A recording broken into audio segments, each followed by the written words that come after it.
By the time the sun cleared the glacier, the mountain had already heard Carr brag 3 times. "Watch and learn," he cried to the wind, banking so hard his shadow did a somersault across the cliff. He skimmed a sparkle of snow, scooped it in one bronze wing like a ladle, and flung it into the light just to see it glitter. A marmot peeped from his stoop and ducked as Carr streaked past, laughing.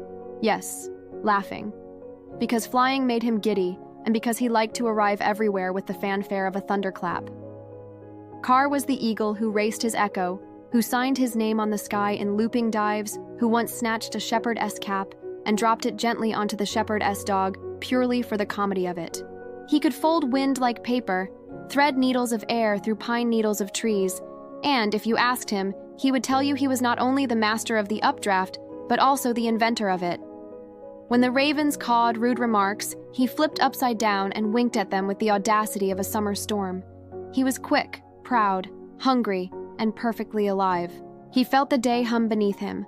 Down in the valley, the river ran in 3 bright braids, silver and laughing, as if it had a secret and was terrible at keeping it.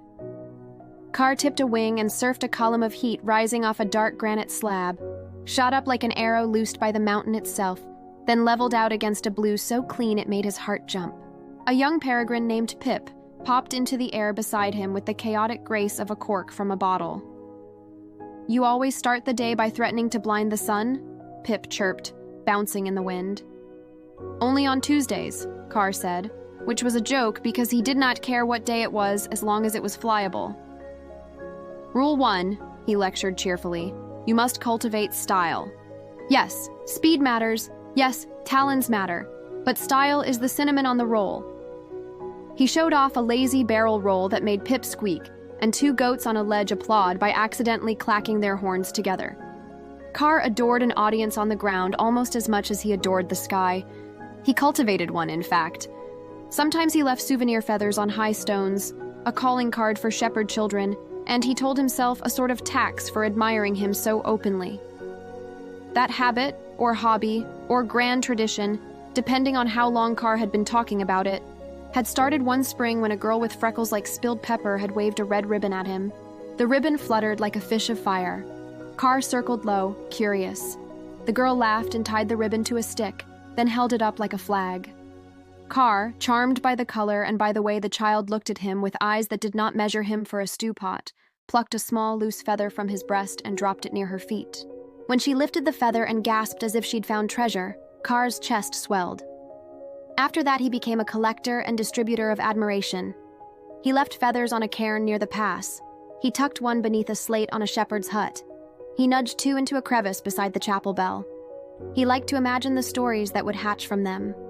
This came from the High King of Air. This came from the arrow that is not an arrow but a bird. He did not know that in the village below, a man with a bow watched those same feathers and licked his thumb thoughtfully. The man's name was Rowan.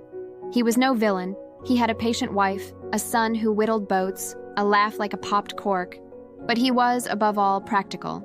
He had learned that swan feathers were fine, goose feathers good, but eagle feathers sang. They bit the air and held fast in it. They answered a string snap with a quiet certainty that made an arrow fly true. Rowan had never plucked a living eagle, and never would, but the mountain, generous to magpies and men who kept their eyes open, had offered him a few. A rich primary from the cairn, a narrow covert from the chapel roof, 2 exquisite secondaries from a ledge under a sky bright as tin.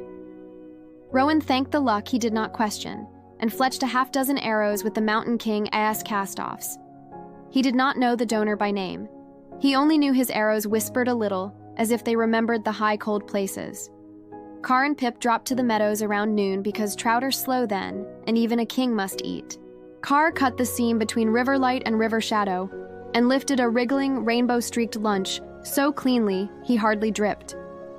Pip missed and pretended it was on purpose. "I was testing the water. It passed," Pip said with fraudulent dignity, and Carr snorted so hard he nearly sneezed the trout back into the stream. After they ate, Carr feeding Pip with a casual flick that was the avian equivalent of an uncle slipping candy to a delighted niece, they rode a thermal above the hayfields. Below them, the village stirred like a nest. A market awning went up like a slow red sail. Children invented a game with sticks and a hoop that had more rules than wind. And on the far side of the green, Rowan turned arrows lovingly in the sun, checking the clean bite of their edges and the set of their fletching. Play later, Carr told himself, and then promptly decided there was time for one show-off loop over the roofs. He slalomed a chimney, grazed a weather vane, thrummed his primaries over a kettle so they hummed.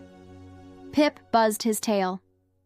Subtlety, Carr declared, is a spice, not a meal.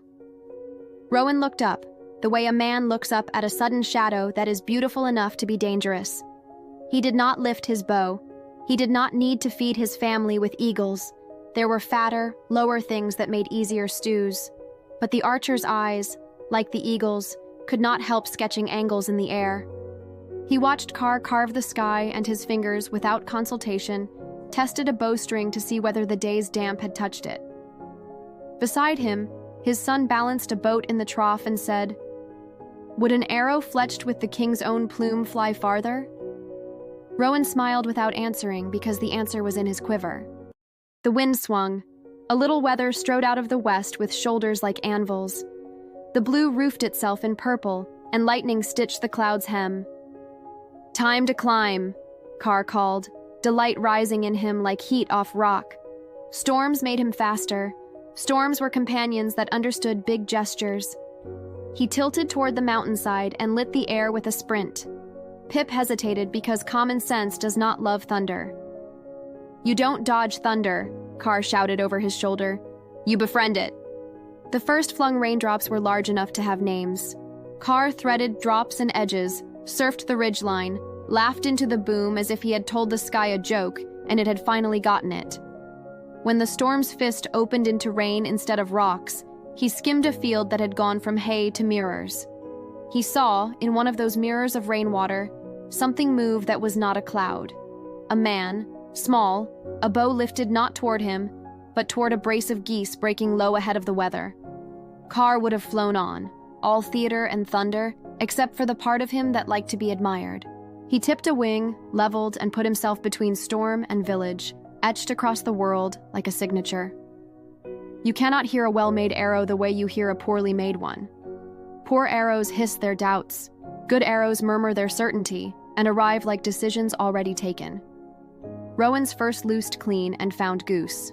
The second, flung toward a second goose angling to escape into weather, flew a fraction too high through a complicating gust, and crossed Carr's path at precisely the wrong moment. Carr saw only a dark slip, an ordinary stick doing an extraordinary speed. He flared and nearly cleared it. Nearly is not a word that belongs to kings. It struck under his left wing where wind is threaded into lift and turned clean into pain. Everything that is easy about flight becomes work when even one feather is wrong. Carr's wing did not break. The arrowhead bit and lodged shallow, mean rather than mortal. But pain is a thief of attention, and attention is flight's first coin. He rolled, lost the updraft, took on water as if he were a boat, and dropped. The earth lifted its hands to catch him with the unkind affection of rock. He grabbed the last handhold of air he knew how to grab, an old thermal that gathered near the ruined watchtower, and fell onto it rather than into it. He landed on a shelf of stone 2 leaps below the tower's shattered teeth, threw his good wing wide for balance, and stood there, trembling with effort he would have mocked on any other day. Pip arrived a heartbeat later, whose heartbeat depended on who told it. "You got in the way of the goose problem," Pip panted. "That arrow did not deserve you." Carr kept his beak shut because swallowing pride hurts more than swallowing pain, and he had to swallow both. He looked at the shaft jutting from the plush underwing and tasted iron. He looked at the fletching and tasted, suddenly, the sour of understanding. The feathers that steered that arrow, narrow, mottled, perfectly set. He knew the curve he had seen in 1,000 baths of sunlight. He knew the slight white nick in the center vein. Hadn't he snagged that feather on a chapel bell and laughed? He had been winged by himself. He laughed then, because when the universe chooses an anecdote over a lesson, and then insists it is both, laughter is one of the few respectable responses. "The air is an excellent archivist," he said through his beak, because saying a thing grants you a scrap of ownership over it. We often give the world the means with which to humble us. Pip hopped from foot to foot, appalled by proverbs at a time like this. "We should remove that thing," Pip said. "We should also scold that man with the bow, and scold the thunder for not picking on someone slower, and scold you for signing autographs for humans." Car angled his head and looked down at the village. Rowan had lowered his bow the instant the arrow hit not a goose, but a flash of bronze and fury. He stood soaked, bow useless, face stricken, a man who had discovered an accident inside his ordinary day and did not like it. He cupped his hands and shouted a useless word that was probably sorry, which cannot be heard at that distance but can be read in a posture. "Help!"